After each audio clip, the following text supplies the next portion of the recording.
Across America Family Engagement Night. Don't forget about band and choir. Throw in some sports and other things, and guess what you have? You have this week's Tomahawk Talk. Sit back and relax. Tomahawk Talk starts now.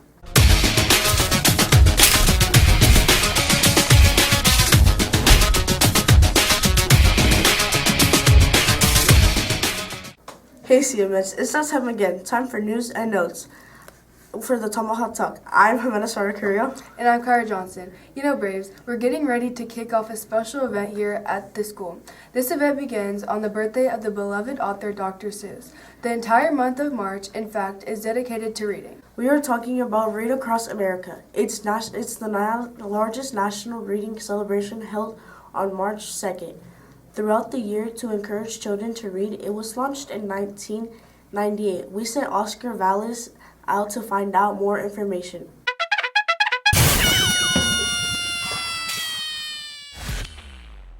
How long does the Read Across America last? Read Across America actually technically starts on Sunday, I believe, which is Dr. Seuss's birthday, and it runs the whole week. So it'll be all of next week, starting, I believe, March 2nd is Monday, and it'll run through Friday. We've got activities for every day. Is our school going to celebrate anything? Of course we are. So we do every year. So we've got a Spirit Week, so we've got some dress-up days and such. In advisory, you have activities that are meant for every morning and every day, and then, of course, we'll encourage a lot of reading when you come to the library. Are there going to be like any special days, like what's it called, like week? Like Spirit Weeks? Yeah, yes. like Spirit Weeks. We'll have a dress-up day. Don't ask me to recite them off the top of my head, but I know, for example, we have a pajama day. Thursdays are always our favorite day. That's dress up as your favorite character. So choose a character from your favorite book, and you get to dress up like them. I know Mrs. Waldron and Mrs. Weller always put together a pretty fabulous costume, so I'm excited to see what they come up with this year. So yeah, our students also wear some pretty creative costumes. It's a really fun day on Thursday. The other days, I think Friday is like a sports day. I know KU plays K-State, so I think that's a relaxer or get into a good book or something like that. So exercise, pajamas is a day, hats are a day.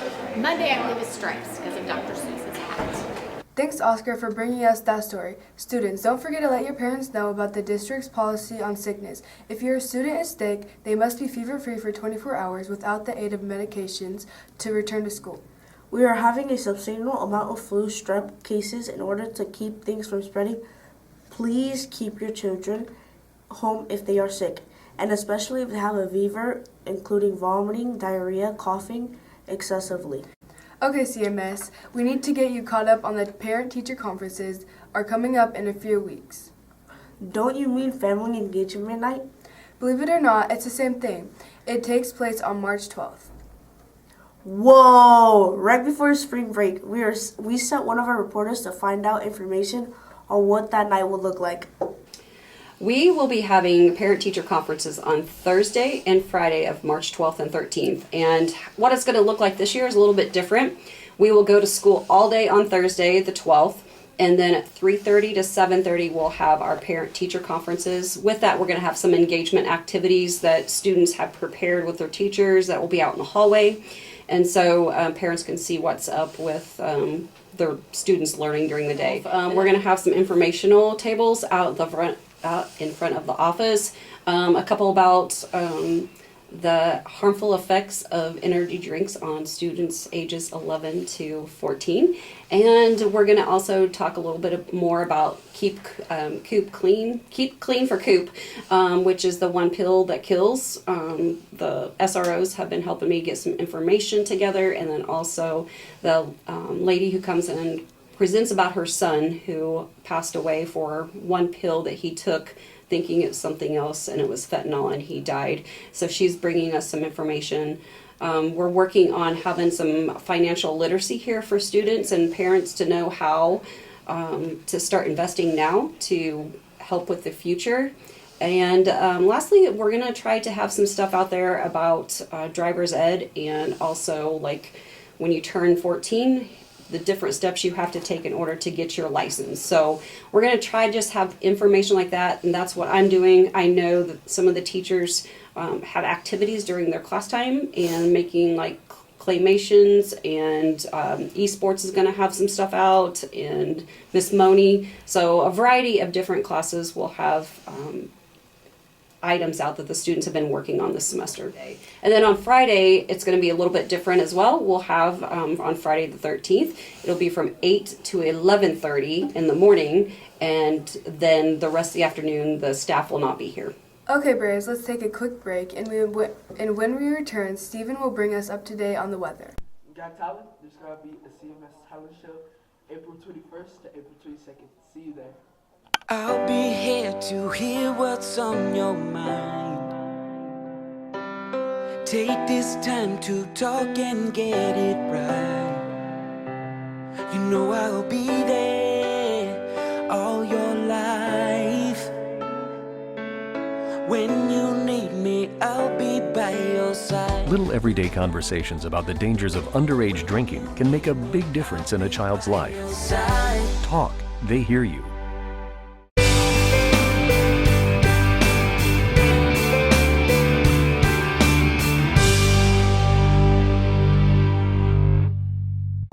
Warm air, cold air, rain, snow, yep. This past week we experienced all of this. I'm Steven Jackson, and here is your 5-day forecast. What will we see this weekend? Let's check it out. Today we will have a great day when it comes to weather this late in February. It will be sunny all day with a high of 76. Saturday we start to see a drop and a cold front makes its way to the area. For most of the day it will be nice as we expect a high of 64 under a sunny sky. Overnight though, we will see temperatures drop to 25, and then on Sunday, a windstorm mix will move onto the area. But not everyone will experience it. We look for a high of 37, and there is a 54% chance of rain and snow. Monday we start to rebound. The high will climb to 45 under a cloudy Kansas sky. And then Tuesday there's a chance of morning showers. But we should see a high of 51. That's it for your Tomahawk Talk Weekend Outlook. I'm Steven Jackson, hoping you have a great day. Thanks, Stephen. If you haven't gotten the yearbook yet, what are you waiting for? That's right. Parents, you can gift your student a book full of memories. Get the yearbook today. You can place your order using the code 17284, or you can order on Skyward Rev Talk. Yearbooks are $35. Get yours today. Hey, Kara, did you know that we are having a band concert coming up? Of course I do, Jimena. I don't live under a rock, you know. Sorry, Kara. We sent Michelle Moore to sit down with Miss Irvin. Hi CMS, today I'm going to be interviewing Miss Irvin for the band concert. Yeah, we're having our middle school band concert at 6th through 8th grade on March 10th. It is free to get in. It's in the field house next door. It starts at 7 p.m. Speaking of music, we need to make a shout out to the CMS choir members. 7th grade students Layla Holton, Clayton Rhodes, and Sebastian Stickland have been selected to perform in the KMEA All-State Choir this week. They went through a glorious audition process against more than 900 students across the state. They were among 180 students chosen for this honor. They traveled to Wichita yesterday, and they spent the whole day rehearsing with their communicating performance taking place tonight. So congratulations. Okay, Kyra, let's take a quick break and then see what's happening in sports. Email from school about the incident today. Scary.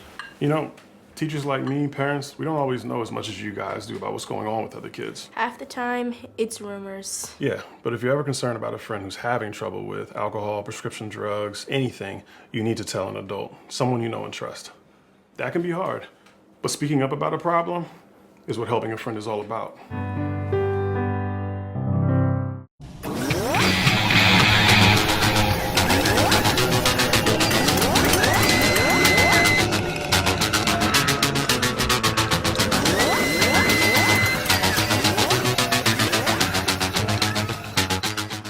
Hey sports fans, Mr. Stride here for Tomahawk Talk Sports. This past Monday, the 7th and 8th grade boys basketball teams were in action as they took on Spring Hill. In the 7th grade action, both A and B teams came out victorious down at Spring Hill. The B team came out on top with a 29-18 dub. They were led by Riker Aswith, 13 points. In the A game, the Braves were led by Cameron Bogus with 13 points, and Colbin Terry chipped in with 10 in the win. The Braves did play yesterday at Spring Hill for tournament play, but due to our time constraints, we are unable to bring you those scores. It was their last game of the season, so hopefully we'll hold the scores for you next week. On the 8th grade side of things, the boys weren't as lucky in the A game as they came out on the wrong end of a 58-37 loss. But the B team did prevail in their 32-19 win over Spring Hill. Both the Braves, like I said, are in action yesterday. The 8th graders were hosting Paola, but we do not have those scores available. Hopefully we'll have them for you next week. With basketball winding down, that means, of course, track is getting ready to start. First practice is scheduled for March 9th. And hopefully next week we'll also have for you a list of the girls who made the cheer squad for next season. For Tomahawk Talk Sports, I'm Mr. Strite, sending you back into the studio. Well, CMS, we wanted to take some time here to let you know that the Quiz Bowl has been busy. Mrs. Van Cleve has been very happy with the results this season. The team was in action yesterday, but we don't currently have those results. We will try to bring those in next week's show.